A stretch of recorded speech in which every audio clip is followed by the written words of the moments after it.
What's up, guys? Back with another video. Today we're going to be changing the transmission fluid on a 2012 Acura TL. So let's get it.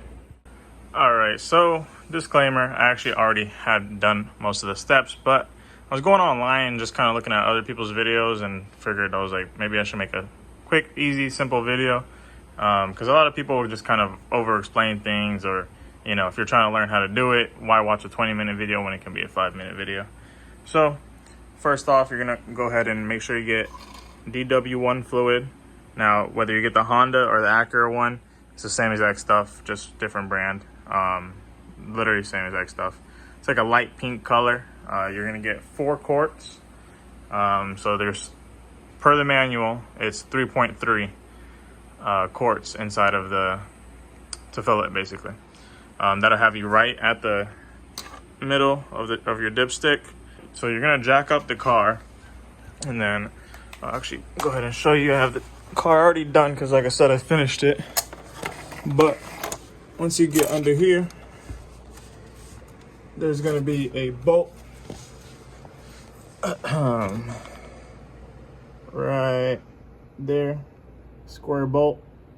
So you're just gonna go ahead and put a I believe it's a 3/4 inch drive. Basically your ratchet, just right in there. It's gonna be square, so you put just it without any sockets or anything, loosen it up, and then it's gonna actually have a crush washer underneath it, so you're gonna go ahead and want to replace that as well. Now once you do that, you're gonna drain out all the old oil. So I actually poured some of it back in there. You're gonna drain out the old oil. You should have about 3.3 quarts come out.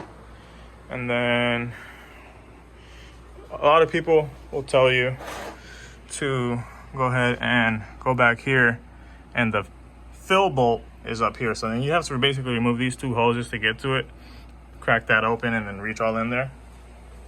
My setup, quick, easy, simple. Right here is where the dipstick is at. So you take it out, put a funnel down there. I have like a double funnel system just to help me not spill. But if you have a long funnel, then you can just go ahead and do that. Put it right into where the dipstick is, and then pour it straight into there. That way you're not taking out another bolt. It's not, something hard to reach where you have to get it all the way in there. You can literally just come right in here and take it out. All right, so then once you fill it up, like I said, it's gonna be 3.3 quarts. So you buy 4. You can see that light red color is how it should look. That's how mine looked. So very much needed. You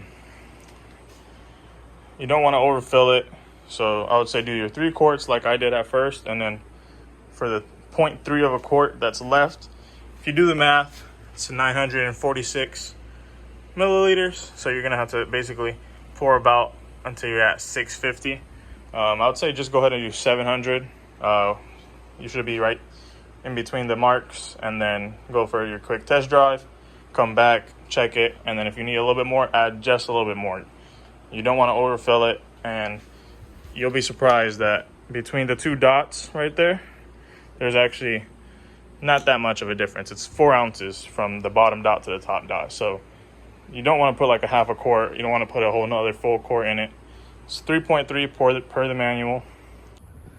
All right, so just went ahead, closed everything up, took it for a test drive, and checked the fluids, and everything is looking good. Driving a lot smoother now, so she definitely needed it. All in a day's work. And then when you are checking the fluid, also go ahead and make sure the fluid is at operating temperature. And then once you know it's at operating temperature, you're gonna turn the car off, wait about 60 seconds, then you pull the dipstick, and then you check. That's from Acura's manual, so that's exactly the way you do it. Different cars, you check it with the engine on or off. It's always different, but you're always gonna want to make sure car's off for the Acura, and wait about 60 seconds, pull the dipstick, check it, make sure it's in the range that it needs to be. So like I said, quick 5-minute video showing you exactly how my setup was. It's gotten pretty successful results every single time. You don't want to flush it out. That's one thing that the manual does say. So whenever you have your like maintenance change, you're just gonna drain the fluid and then put new fluid in. It's a drain and fill. You don't want to flush it out. You don't want to do anything crazy. When it comes down to if you're having actual transmission issues, then you might want to do the flush. Then you might want to change the transmission filter. But for this case, just your normal maintenance, drain and fill, and that's pretty much it. So thanks for watching. If you want any more videos, I'll definitely be making them, even if you don't want them. So thank you for watching. Subscribe, comment, like, and see you for the next one. Peace.